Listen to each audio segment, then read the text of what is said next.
জাতীয় দলের কোনো হিরো নয়, ডোমেস্টিক ক্রিকেটের পারফর্মার পেসার এনামুল হক, যার কাছে অটোগ্রাফের আবদার। নিউজিল্যান্ড এই দলের বিপক্ষে সুযোগ পেয়ে যেন নতুন করে চেনালেন নিজেকে। এনামুল ভাই, দুর্দান্ত একটা সিরিজ কাটিয়েছেন আসলে, যদিও টেস্ট সিরিজটা হারতে হয়েছে, এই ম্যাচটা ড্র হয়েছে, তবুও একটা প্রাপ্তির জায়গা আছে কিনা? প্রাপ্তির জায়গা হলো নিউজিল্যান্ড টিম হলো অনেক ভালো টিম, তো এদের সাথে মানে যে এক্সপিরিয়েন্স হয়েছে এটা আমাদের। ওভারঅল আপনি যে ম্যাচটা খেলেছেন সিলেটে, সেই ম্যাচের অভিজ্ঞতাটা যদি একটু বলতেন। না, আলহামদুলিল্লাহ ভালো, অনেকদিন পরে এই টিমে, তো এত বড় একটা টিমের সাথে খেলতে পারে, অবশ্যই নিজের এটা ইন ফিউচার আমার অনেক কাজে দিবে। এই যে লাস্ট এনসিএল রেড বলে যে আপনি পারফরমেন্স করেছেন, সেটা পুরস্কারটা কি পেয়েছেন কিনা এই যে এই দলে? আলহামদুলিল্লাহ, অবশ্যই। হ্যাঁ, এনসিএল এ পারফর্ম করার পরে এই টিমে ডাকছে, আলহামদুলিল্লাহ ভালো হয়েছে। ইনশাআল্লাহ সামনে আরো ভালো আসবে। এই সিরিজ অবশ্যই আপনাকে ইন্সপায়ার করবে নিশ্চিত করে। অবশ্যই, নিউজিল্যান্ড হলো ওয়ার্ল্ডের টপ টিম, তো এদের এগেইনস্টে খেলতে পারে সত্যি এটা অনেক প্রাপ্তির একটা বিষয়।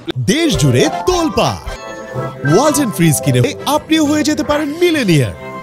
প্লেয়ার এবাদত হোসেন, খালেদ আহমেদ বা মুকিদুল ইসলাম মুগ্ধ সবার সঙ্গে একটা সময় কাটিয়েছেন, এর আগেও সময় কাটিয়েছেন, তবে এবারের ফ্লেভারটা একটু ভিন্ন। নিউজিল্যান্ড এই দল, যেটাকে আমরা অনেক সময় বলি যে আসলে জাতীয় দলের খুব কাছাকাছি একটা দল, তবুও এই দলের সাথে এক্সপিরিয়েন্স নুরুল হাসান সোহানের নেতৃত্বে খেলেছেন আপনারা, অবশ্যই একটু ভালো কিছু পাওয়ার আছে। না, যারা ছিল সবাই অনেক বছর ধরে খেলতেছে, অনেক এক্সপিরিয়েন্স, এদেরতে ভালো কিছু নেওয়ার চেষ্টা করছি যেটা আমার কাজে দেয়।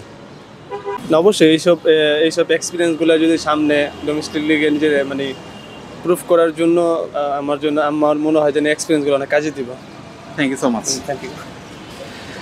আমাদের সঙ্গে আসলে কথা বলেছেন এনামুল হক, যাকে আসলে বলতেই হয় গত এনসিএলে দুর্দান্ত পারফর্মার ছিলেন বল হাতে, তবে একটা আক্ষেপের জায়গা ছিল জাতীয় দলের আশেপাশে কিংবা পাইপলাইন আমরা যেটা বলি, সেই পাইপলাইনে তাকে দেখা যায় কিনা। অবশেষে নিউজিল্যান্ড এই দলের বিপক্ষে তিনি সুযোগ পেয়েছেন, একটি ম্যাচ খেলার সুযোগ হয়েছে যেটা সিলেটে, সেখানে কিন্তু বল হাতে বলতে হয় অনেকের আসলে নজর কেড়েছে তার বোলিং দেখে। তবে এই এনামুল হক তিনি অবশ্যই চাইবেন এই আত্মবিশ্বাসটা কাজে লাগাতে, সামনে আবারও ঘরোয়া ক্রিকেট লাল বলের সূচি আছে, সেটা অবশ্যই তিনি চাইবেন নিজের মতো করে রাঙ্গাতে।